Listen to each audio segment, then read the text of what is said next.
وہ ہمارے ایک دانش والے ہیں، انہوں نے مضمون لکھا، کئی باتیں بڑی پسند آتی ہیں۔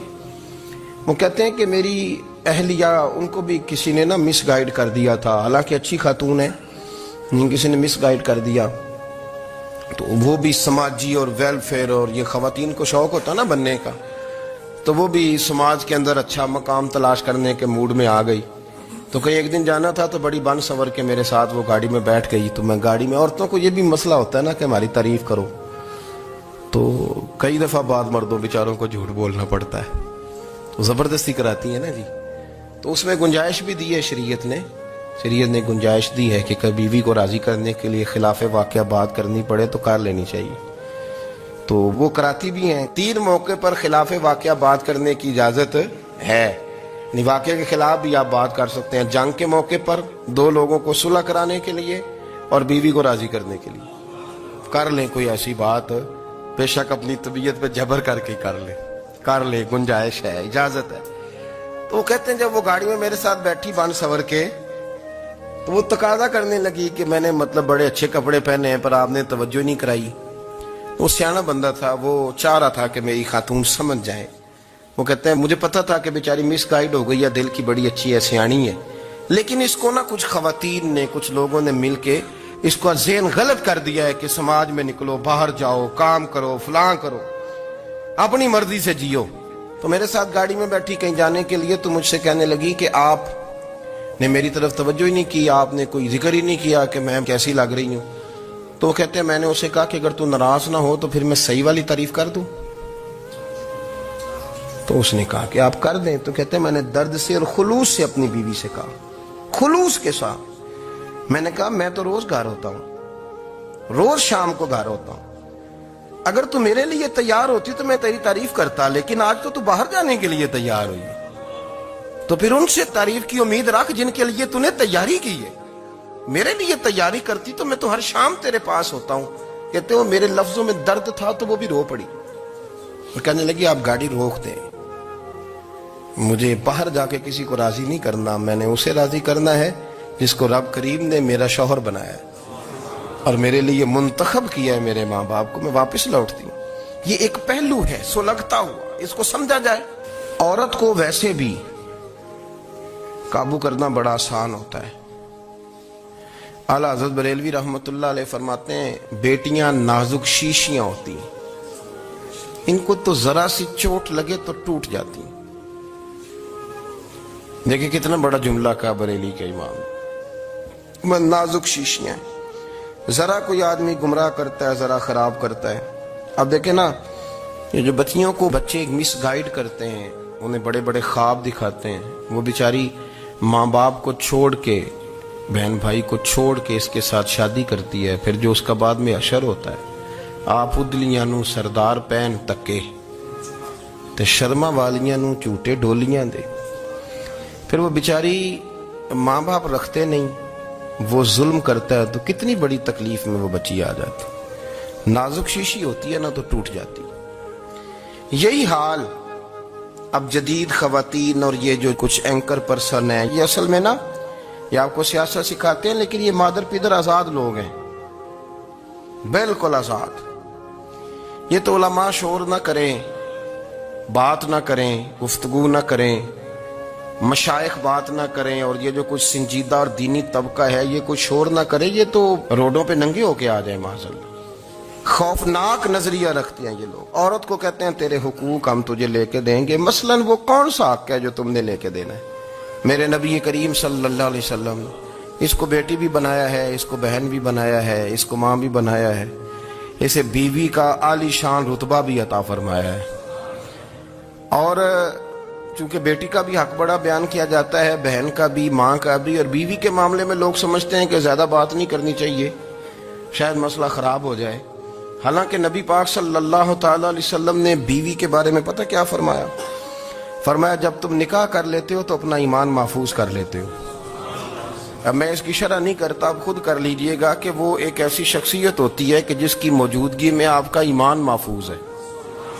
اب میں نہیں سمجھتا کہ اس سے بڑی بات کوئی اور ہو سکتی ہے، جس کی موجودگی میں آپ کا ایمان، اور بھئی یہ حدیث پاک عرض کر رہا ہوں، نکاح جب کوئی کر لے تو اس نے اپنا ایمان مکمل کر لیا.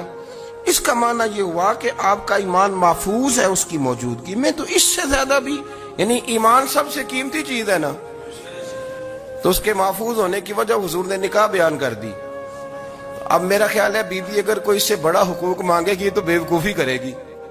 اتنا بڑا درجہ نبی کریم نے اسے عطا کر دیا, اتنا بڑا مقام دے دیا کہ تو خامند کے ایمان کے محفوظ ہونے کا ذریعہ بن گئی ہے.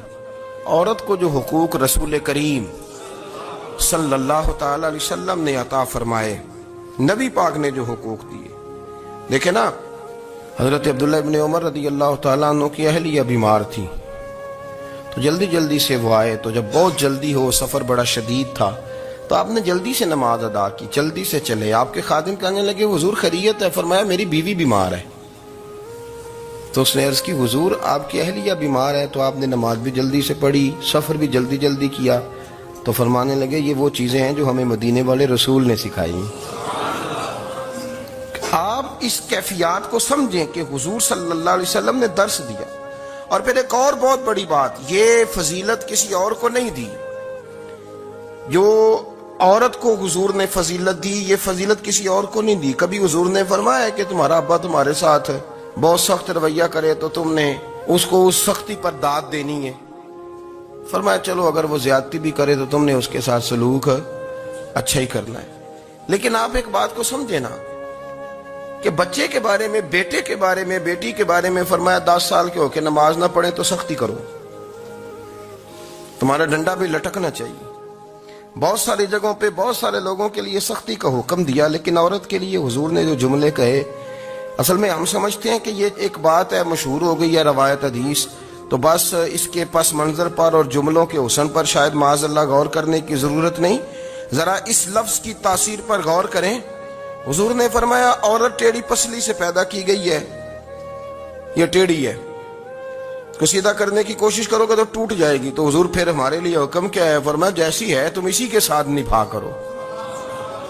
آپ سمجھیں کہ اتنا محفوظ حضور نے درجہ دے دیا بی بی کو, اتنا محفوظ کہ فرمایا غلطی بھی ہو تو میرے غلاموں تم اس کے ساتھ نبھا کرو, گزارا کر لو. کو کیا اور حق چاہیے عورت کو جس کو اس کی غلطیوں سمیت نبی پاک نے قبول کرنے کا حکم دے دیا کہ اس کی کمزوریوں سمیت قبول کر لو. اب اس کو اور کیا, کوئی کمزوریوں سمیت قبول کرتا ہے؟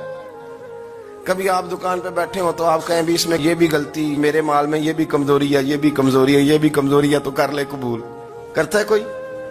کوئی شخص ایسا ہو جو کسی چیز کی کمزوریاں بیان کر کے کہ اسے قبول کرو؟ پر رسول کریم صلی اللہ تعالی علیہ وسلم نے نا ہمیں سبق دیا, حضور نے ہمیں درس دیا, نبی پاک نے ہمیں پیغام دیا. فرمایا یہ ٹیڑھی ہے, سیدھی کرنے کی کوشش کرو گے تو بیچاری ٹوٹ جائے گی, تو اس کے ساتھ نبھا کر جاؤ. آپ میری بات کو سمجھیے گا. چلیں میں اس پر ایک اور بخاری مسلم کی حدیث پڑھتا ہوں. حضرت سلمان فارسی رضی اللہ تعالیٰ عنہ اور حضرت ابو دردہ کے درمیان بھائی چارہ تھا. مکے سے مدینے جب لوگ آئے تو حضور نے بھائی بھائی بنایا تھا. ان کے درمیان بھائی چارہ تھا, تو ابھی پردے کی آیات نازل نہیں ہوئی تھیں, تو لوگ ایک دوسرے کی طرف جاتے تھے. حضرت سلمان فارسی رضی اللہ تعالیٰ عنہ حضرت ابو دردہ رضی اللہ تعالیٰ عنہ کے گھر میں تشریف لے گئے, تو دیکھا کہ ان کی بیوی بڑی غمگین بیٹھی. تو ہم نے فرمایا بہن کیا ہوا؟ تو کہنے لگی تمہارے بھائی کو دلچسپی کوئی نہیں رہی, ہر روز روزہ رکھ لیتا ہے اور ساری رات نفل پڑھتا ہے. حضرت سلمان فارسی کہنے لگے ٹھیک ہے کر لیتے ہیں بندوبست. نماز دین ہے کہ نہیں؟ دین ہے نا یہ چیزیں. لیکن حضرت سلمان فارسی جناب ابو دردہ سے کہنے لگے آج میں نے تیرے گھر میں رہنا رات کو, کیونکہ وہ تو ساری رات نماز پڑھتے تھے, نفل پڑھتے تھے. انہوں نے کہا ٹھیک ہے, ایک بستر لا کے بچھا دیا حضرت سلمان فارسی کے لیے. سلمان فارسی فرمانے لگے دوسرا بھی لا. کہا وہ کیا کرنا ہے؟ فرمانے لگے تو نے بھی سونا ہے, میں نے بھی سونا ہے, تو نے بھی سونا ہے. عشاء پڑھیں گے اور پھر دونوں سوئیں گے. کہا میں نے تو نماز پڑھنی ہے. فرمایا تہجد کے وقت اٹھ کے پڑھیں گے, اللہ کے رسول بھی رات آخری حصے میں جا کے نماز پڑھتے.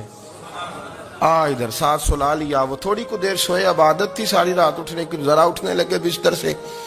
تو حضرت سلمان فارسی فرمایا چپ کر کے سو جا, وہ بڑی رات پڑی ہوئی, چپ کر کے سو جا. وہ لیٹ گئے, پھر اٹھنے لگے. تو فرمایا سو جا چپ کر کے, بڑا ٹائم ہے. سحری کے وقت اٹھے, نفل پڑھے. ان کا ارادہ تھا روزہ رکھنے کا, تو فرمانے لگے کل رکھا تھا نا, نفلی روزہ جی رکھا تھا، پرسوں بھی رکھا تھا، ترسوں بھی رکھا تھا، فرمایا آج نہیں رکھنا، آج میں تیرا مہمان ہوں، سارا دن کٹھے مل کے روٹیاں کھائیں گے، آج نہیں روزہ رکھنا، سلا دیا۔ اب حضرت ابو دردہ رضی اللہ تعالیٰ عنہ کہہ تو کچھ نہ سکے، پر کہنے لگے سلمان تم پتہ تم کیا کر رہے ہو، نہ تم نے مجھے رات اٹھ کے زیادہ نفل پڑھنے دیے، سویرے روزہ نہیں رکھنے دیا۔ تو حضرت سلمان فارسی کہنے لگے کوئی لمبی بات تو نہیں نا، چلتے ہیں نا ابھی فجر میں مسجد نبی میں، تو نبی پاک کو بتاتے ہیں سرکار دو عالم علیہ السلام کی خدمت میں تو اپنی بات کرنا، میں اپنی کروں گا، حضور نتیجے کا اعلان فرما دیں گے، بات طے ہو جائے گی۔ حاضر خدمت ہوئے، عرض کی یا رسول اللہ صلی اللہ تعالی علیہ وسلم یہ ساری رات نفل پڑھتے ہیں، ہر روز روزہ رکھتے ہیں، ان کی اہلیہ غمگین بیٹھی ہیں، حکم فرمائیں۔ تو نبی پاک صلی اللہ علیہ وسلم نے فرمایا پھر ہوا کیا؟ یا رسول اللہ میں نے رات سلایا ہے، سحری میں اٹھایا ہے، سویرے روزہ نہیں رکھنے دیا۔ نبی پاک نے فرمایا سلمان فارسی نے ٹھیک کیا، سلمان فارسی نے ٹھیک کیا۔ پھر حضور نے فرمایا، نبی کریم نے فرمایا ابو دردہ تیرے اوپر اگر اللہ کا حق ہے، اس کے رسول کا حق ہے، دین کا حق ہے، تو فرمایا تیری آنکھ کا بھی تیرے اوپر حق ہے، تیرے وجود کا بھی تیرے اوپر حق ہے۔ یہ حضور نے فرمایا تیرے بچوں کا بھی تیرے اوپر حق ہے، تیری بیوی کا بھی تیرے اوپر حق۔ اس حق کو بھی سمجھے، حقوق اللہ بھی ہیں، پر تیری آنکھ کا بھی تیرے اوپر کیا مانا کہ تیری آنکھ سونا چاہتی ہے تو اسے سلا بھی، تیرے وجود کا بھی تیرے اوپر حق ہے، تو تیرا وجود آرام کرنا چاہتا ہے تو اسے آرام بھی کرا۔ اور پھر وہاں نبی پاک صلی اللہ علیہ وسلم نے فرمایا میں تم سب، سننا یہ لفظ حدیث کے، حضور نے اسی موقع پر فرمایا میں تم سب سے زیادہ اپنے رب کو جانتا ہوں اور میں تم سب سے بڑھ کر اپنے رب سے ڈرتا ہوں۔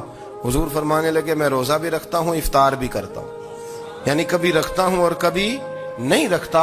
فرمایا میں نفل بھی پڑھتا ہوں اور اپنی بیویوں کو وقت بھی دیتا ہوں۔ سرکار مسجد میں بھی آتے تھے، نواسوں کے ساتھ کھیلا بھی کرتے، ان کے ساتھ پیار بھی کرتے۔ تو اتنے بڑے حقوق حضور نے بیان فرمایا عورتوں کے کہ تمہاری بیوی کا بھی تمہارے اوپر۔ لو ایک حدیث بخاری کی اور یہاں بیان کر دیتا ہوں۔ ایک شخص نے آ کے عرض کی یا رسول اللہ صلی اللہ تعالی علیہ وسلم جہاد کے لیے تیاری ہو گئی ہے، صفیں بن رہی ہیں، مجاہدین کی تیاری ہے، تو میرا بھی نام لکھ دیا گیا ہے مجاہدوں کی لسٹ میں، لیکن یا رسول اللہ صلی اللہ تعالی علیہ وسلم میری بیوی نے حج کی تیاری کر لی ہے اور میرے دوستوں نے، صحابہ نے میرا نام مجاہدین کی لسٹ میں لکھ دیا، تو میرے لیے کیا حکم ہے؟ یہ بخاری مسلم ہے۔ تو نبی پاک صلی اللہ تعالی علیہ وسلم نے فرمایا جہاد پہ کوئی اور چلا جائے گا تو بیوی کے ساتھ حج کرنے جا، اسے محرم کی ضرورت ہے، وہ تیرے بغیر کیسے جائے گی؟ مجاہدین کو تو اور مجاہد مل جائے گا، پر تو اپنی بیوی کے ساتھ جانا۔ نبی پاک صلی اللہ علیہ وسلم نے مرد کو محافظ بنایا ہے، عورت کو مرد کا قیدی نہیں بنایا، بلکہ عورت کو حفاظت عطا کی اور مرد کو اس کا محافظ بنایا۔ اب بچیاں آزاد ہونا چاہتی ہیں، اور آزادی بھی وہ والی کہ جو بنیادی طور پر آزادی نہیں، فحاشی ہے۔ میں نے بہت پہلے کہا ہے کہ اسلام بیٹیوں کو قیمتی سمجھتا ہے۔ جس بندے کے پاس 20 تولے سونا ہو وہ چوک میں لے کے نہیں آتا، وہ قیمتی چیز ہے، اس نے چھپا کے رکھی ہوتی ہے۔ تو جو نبی پاک صلی اللہ علیہ وسلم کا کلمہ پڑھنے والے بیویاں، اسلام انہیں قیمتی سمجھتا ہے، کہتا ہے کہ تم قیمتی ہو لہذا گھر کے اندر رہو، تم باہر نہ ہو۔ لیکن عورتیں ہیں کہ ان کو بلا وجہ لوگ خراب کر دیتے ہیں اور بلا وجہ وہ اس مغالطے کا شکار ہو جاتی ہیں۔ اب آگے بڑھتے ہیں۔ قرآن مجید نے سورہ نور کی آیت نمبر 30 میں کہا کہ کل للمؤمنین یغضوا من ابصارہم، فرمایا کہ اے محبوب علیہ السلام مومن مردوں سے کہہ دو کہ اپنی نظریں جھکا کے رکھیں، اپنی نظریں۔ اور اگلی آیت میں فرمایا وَقُلْ لِلْمُؤْمِنَاتِ یغضضن من ابصارہن، فرمایا کہ اے محبوب مومن عورتوں سے بھی کہہ دو کہ اپنی نظریں جھکا۔ مرد بھی اپنی نظر جھکا کے رکھے گا عورت کی طرف، لیکن یہ ساری پابندی صرف مرد پر نہیں، عورت بھی غیر محرم کا چہرہ نہیں دیکھے گی، اس پر بھی اسی طرح نظر جھکانے کا حکم ہے جس طرح کہ وہ ہر دکاندار کو بھائی جان کہہ کے گفتگو کرنے کی اس کو بھی اجازت نہیں ہے کہ وہ بھی وہ سمجھے کہ پابندی تو مرد نے کرنی تھی، میں نے تھوڑی کرنی تھی۔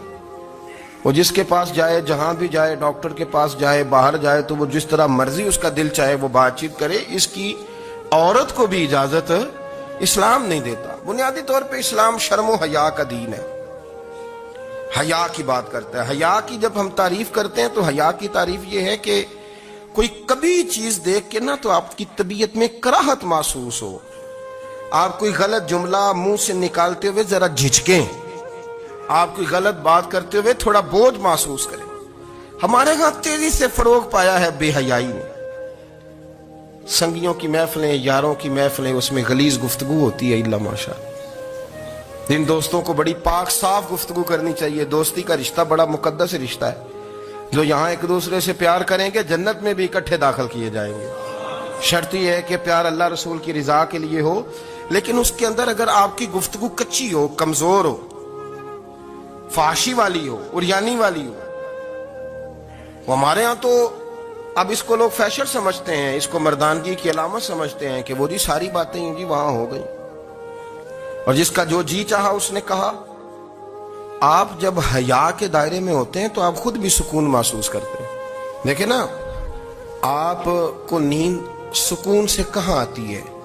جہاں کمرہ بند ہو, چاروں جانب دیوار ہے, اوپر چھت ہے, خالی دروازہ بھی کھلا ہوا ہو نا, تو جب بندہ سکون لینا چاہتا ہے تو کہتا ہے یار ذرا دروازہ ذرا بند کر دو. وہ اچھی طرح اپنے آپ کو چھپا لیتا ہے نا حیا کے پردے میں, تو اللہ اسے سکون عطا کرتا ہے. اور جو اس سے بھی زیادہ ٹھنڈی نیند میں جانا چاہتا ہے وہ کہتا ہے لائٹ بھی بند کر دو. اب وہ مکمل طور پہ سمجھتا ہے کہ میں چاروں جانب سے چھپ گیا ہوں, اگر میں کھل کے بھی سو جاؤں گا تو میرا چونکہ پردہ قائم ہے تو مجھے کوئی دشواری نہیں ہوگی. آپ جب چھپ جاتے ہیں, جب آپ حیا کے اندر سمٹ جاتے ہیں, جب آپ چادر کے اندر آ جاتے ہیں تو آپ بہت ساری جگہوں پہ آسانی محسوس کرتے ہیں. تو حیا تو آپ کو سکون دیتی ہے, حیا تو دل کو راحت دیتی ہے. میں بڑی ذمہ داری سے بات عرض کرتا ہوں, قرآن مجید نے نا ایک مقام پہ مذاق کو, ایک مزہ ہوتا ہے خوش طبی, وہ نہیں مذاق, مذاق اڑانا. قرآن پاک نے نا مذاق کو ایک جگہ پہ جاہلوں کا طریقہ بھی قرار دیا ہے. بنی اسرائیل کے لوگوں سے حضرت موسیٰ نے کہا کہ گائے ذبح کرو اور ایک ٹکڑا مقتول کو مارو, زندہ ہو کے خود بتا دے گا مجھے کس بندے نے قتل کیا. تو کہنے لگے آپ ہمارے ساتھ مذاق کر رہے ہیں. تو قرآن مجید کہتا ہے کہ حضرت سیدنا موسیٰ علیہ السلام فرمانے لگے اعوذ باللہ ان اکون من الجاہلین. فرمانے لگے میں اللہ کی پناہ مانگتا ہوں کہ میں جاہلوں میں سے ہو جاؤں. یہ مذاق کرنا تو جاہلوں کا طریقہ ہے. اگر آپ کی زبان سے بے حیائی کا جملہ نکل گیا, اگر آپ کی زبان سے بے حیائی کا جملہ نکل گیا, آپ نے کہہ دیا کہ ہم آزاد لوگ ہیں, جو مرضی کریں گے, جو مرضی کہیں گے, جو ہمارا دل میں آئے گا کریں گے, تو پھر تو لوگ آپ کا وہ حشر کریں گے کہ آپ سے برداشت ہی نہیں ہوگا. جس کا لوگ مذاق بنا لیتے ہیں اور جو مذاق بن جاتا ہے پھر اسے کچھ جینے دیتا ہے. آپ حیا کی چادر میں چھپیں گے تو بچیں گے. اگر آپ نے اپنا مذاق بنوا لیا یہ کہہ کے کہ میں نے مرضی کرنی ہے, پھر یاد رکھنا چھپنے کو جگہ نہیں ملے گی, پھر تکلیف میں آ جائیں گے, پھر بہت بڑی اذیت کا شکار ہو جائیں. شرم و حیا, عرب کے اندر جو کنواری لڑکیاں تھیں ان میں بڑی حیا ہوتی تھی. الحمدللہ میں بڑے فخر سے کہتا ہوں کہ میرے پنجاب کی, میرے پاکستان کی بیٹیاں بھی 20 دفعہ ان کا ابا کہے تیری شادی کرنی ہے تو وہ آنکھ نہیں اٹھا پاتی آج بھی. یہ تو وہ چند لوگ ہیں جو کہتے ہیں ہم ہائی کلاس ہو گئے, ہمیں نہیں پتا کہ وہ روشن خیال ہو گئے ہیں کہ روغن خیال ہو گئے, پتہ نہیں کدھر چلے گئے. ورنہ ہماری بیٹیاں آج بھی جب ان سے ان کا باپ, ان کی ماں بات کرتی ہے تیری شادی کی, تو وہ تو شرم کے ساتھ پچھلے سے پچھلے کمرے میں چھپتی ہیں. یہ اللہ نے فضل کیا ہوا ہے اس ملت پر. تو عرب کی لڑکی بڑی حیا والی ہوتی تھی, اس سے کوئی بات کرنی پڑتی تھی تو 20 دفعہ بات کی جاتی, پھر بھی وہ عورت چھپتی پھرتی تھی. حضرت عائشہ صدیقہ رضی اللہ تعالیٰ عنہ فرمانے لگیں میرے نبی پاک صلی اللہ علیہ وسلم عرب کی کنواری لڑکیوں سے بھی زیادہ حیا کرنے والے. قاضی اعجاز مالکی نے, شیخ عبدالحق محدث دہلوی نے, دیگر بزرگ جو سیرت نگار گزرے انہوں نے لکھا ہے کہ نبی پاک صلی اللہ علیہ وسلم کے اندر 100 مردوں سے زیادہ طاقت تھی. 100 مردوں سے زیادہ طاقت. اب جو بات کہنے لگا ہوں, جو نتیجہ دینے لگا ہوں, اس پر خاص توجہ آپ فرمائیں گے. ذرا فکری طور پر, نظریاتی طور پر ایک چیز کو سمجھیے. ہم سمجھتے ہیں کہ جوان لڑکا ہے جی جو مرضی کرے, عمر ہے جی. آپ ذرا بات پر غور کیجئے گا کہ حضور صلی اللہ علیہ وسلم میں طاقت 100 مردوں سے زیادہ ہے. اور حیا کواری لڑکیوں سے بھی زیادہ ہے. ذرا اس بات کا تقابلی جائزہ کیجئے گا کہ طاقت 100 مرد